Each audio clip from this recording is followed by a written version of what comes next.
एक मित्र ने पूछा है कि जो होश के बारे में कहा गया है वो हम अपने कामकाज में, ऑफिस में, दुकान में कार्य करते समय कैसे आचरण में लाएं। होश में रहने पर ध्यान जाए तो काम कैसे हो। काम में होते हुए होश का क्या स्थान और साधना हो सकती है। दो तीन बातें ख्याल में लेनी चाहिए। एक, होश कोई अलग प्रक्रिया नहीं है। आप भोजन कर रहे हैं तो होश कोई अलग प्रक्रिया नहीं है कि भोजन करने में बाधा डाले। जैसे मैं आपसे कहूं कि भोजन करें और दौड़ें, तो दोनों में से एक ही हो सकेगा, दौड़ना या भोजन करना। आपसे मैं कहूं कि दफ्तर जाएं तब सोएं, तो दोनों एक ही हो सकेगा, सोएं या दफ्तर जाएं।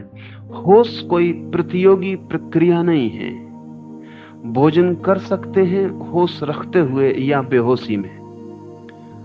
होश भोजन की करने में बाधा नहीं बनेगा। होश का अर्थ इतना ही है कि भोजन करते समय मन कहीं और ना जाए, भोजन करने में ही हो। मन कहीं और चला जाए तो भोजन बेहोश हो जाएगा। आप भोजन कर रहे हैं और मन दफ्तर में चला गया है। शरीर भोजन की टेबल पर, मन दफ्तर में है। तो ना तो दफ्तर में हैं आप क्योंकि वहां आप हैं नहीं, और ना भोजन की टेबल पर हैं आप क्योंकि मन वहां नहीं रहा। तो वो जो भोजन कर रहे हैं वो बेहोश है, आपके बिना हो रहा है। इस बेहोशी को तोड़ने की प्रक्रिया है होश। भोजन करते वक्त मन भोजन में ही हो, कहीं और ना जाए। सारा जगत जैसे मिट गया, सिर्फ ये छोटा सा काम भोजन करने का रह गया। पूरी चेतना इसके सामने है।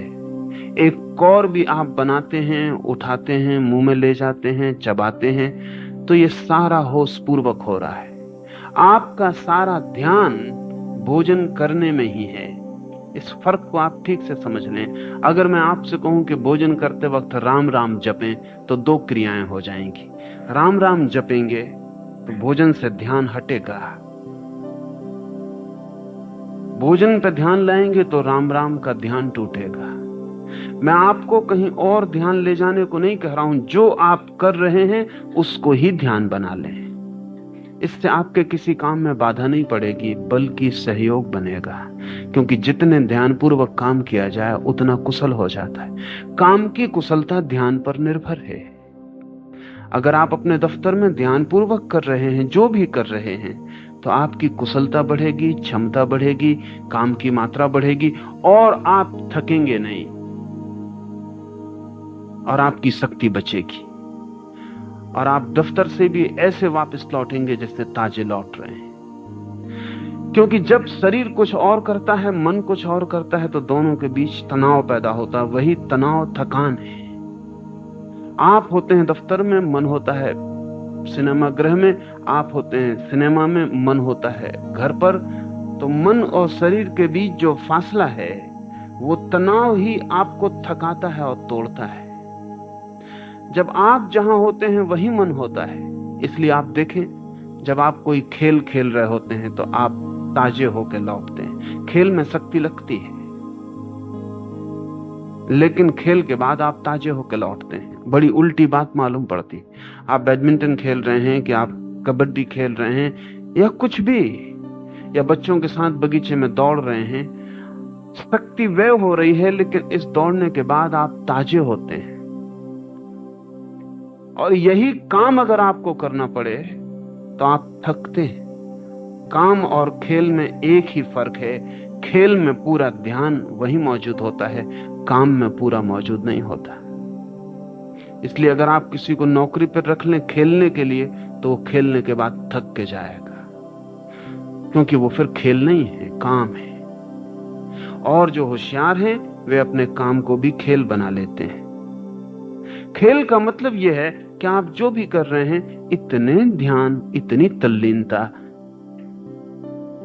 इतने आनंद से डूब के कर रहे हैं कि उस करने के बाहर कोई संसार नहीं बचा है। आप इस करने के बाहर ज्यादा ताजे, सशक्त, लौटेंगे और कुशलता बढ़ जाएगी। जो भी हम ध्यान से करते हैं उसकी कुशलता बढ़ जाती है। लेकिन अनेक लोग ध्यान का मतलब समझते हैं जोर जबरदस्ती से की गई एकाग्रता, तो आप थक जाएंगे।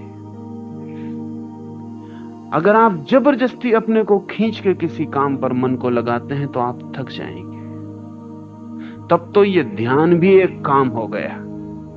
जो भी जबरदस्ती किया जाता है वो काम हो जाता है। ध्यान को भी आनंद समझें, इसको भी बेचैनी मत बनाएं। ये आपके सिर पे एक बोझ ना हो जाए कि मुझे ध्यान पूर्वक ही काम करना है। इसको चेष्टा और प्रयत्न का बोझ ना दें, हल्के हल्के इसे विकसित होने दें, इसको सहारा दें। जब भी ख्याल आ जाए तो होश पूर्वक करें, भूल जाए तो चिंता ना लें। जब ख्याल आ जाए फिर होश पूर्वक करने लगे। अगर आपने तय किया कि अब मैं काम अपना होश पूर्वक करूंगा तो आप कर पाएंगे आज ही, ऐसा नहीं है, वर्षों लग जाएंगे। क्षण भर भी होश रखना मुश्किल है। तय करेंगे कि होश पूर्वक चलूंगा, 2 कदम नहीं उठा पाएंगे और होश कहीं और चला जाएगा, कदम कहीं और चलने लगेंगे।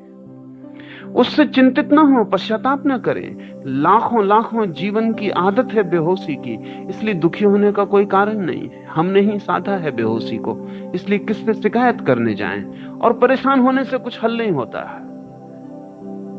जैसे ही ख्याल आ जाए कि पैर बेहोशी में चलने लगे, मेरा ध्यान कहीं और चला गया था, आनंद पूर्वक फिर ध्यान को ले आए। इसको पश्चाताप ना बनाएं, इससे मन में दुखी ना हो, इससे पीड़ित ना हो, इससे ऐसा ना समझें कि ये अपने से ना होगा, ये भी ना समझें कि मैं तो बहुत दीनहीन हूं, कमजोर हूं, मुझसे होने वाला नहीं है, होता होगा महावीर से, अपने बस की बात नहीं है। बिल्कुल ना सोचें। महावीर भी शुरू करते हैं तो ऐसा ही होगा, कोई भी शुरू करता है तो ऐसा ही होता है। महावीर इस यात्रा का अंत है, प्रारंभ पर वे भी आप जैसे हैं। अंत आपको दिखाई पड़ा है, महावीर के प्रारंभ का आपको कोई पता नहीं है। प्रारंभ में सभी के पैर डगमगाते हैं। छोटा बच्चा चलना शुरू करता है, अगर वो आपको देख ले चलता हुआ और सोचे कि ये अपने से ना होगा, आप भी ऐसे ही चले थे, आपने भी ऐसे ही कदम उठाए थे और गिरे थे। और 2 कदम उठाने के बाद बच्चा फिर चारों हाथ पैर से चलने लगता है, सोच के कि ये अपने बस की बात नहीं, या भूल ही जाता है कि 2 कदम से चलना था, फिर चारों से घिसटने लगता है। ठीक प्रमाद को तोड़ने में भी ऐसा ही होगा। 2 कदम आप होश में चलेंगे, फिर अचानक 4 हाथ पैर से बेहोशी में चलने लगेंगे। जैसी होश आ जाए फिर खड़े हो जाएं। चिंता मत लें इसकी कि बीच में होश क्यों खो गया। इस चिंता में समय और शक्ति खराब ना करें, तत्काल होश को फिर साधने लगे। अगर 24 घंटे में 24 क्षण भी होश सध जाए तो आप महावीर हो जाएंगे। काफी है, इतना भी बहुत है। इससे ज्यादा की आशा मत रखें, अपेक्षा भी मत करें। 24 घंटे में अगर 24 क्षणों को भी होश आ जाए तो बहुत है। धीरे धीरे क्षमता बढ़ती जाएगी। और वो जो बच्चा आज सोच रहा है कि अपने बस के बाहर है 2 पैर से चलना, एक दिन वो 2 पैर से चलेगा और कोई प्रयत्न नहीं करना पड़ेगा, कोई प्रयास नहीं रह जाएगा। तो ये ध्यान रख लें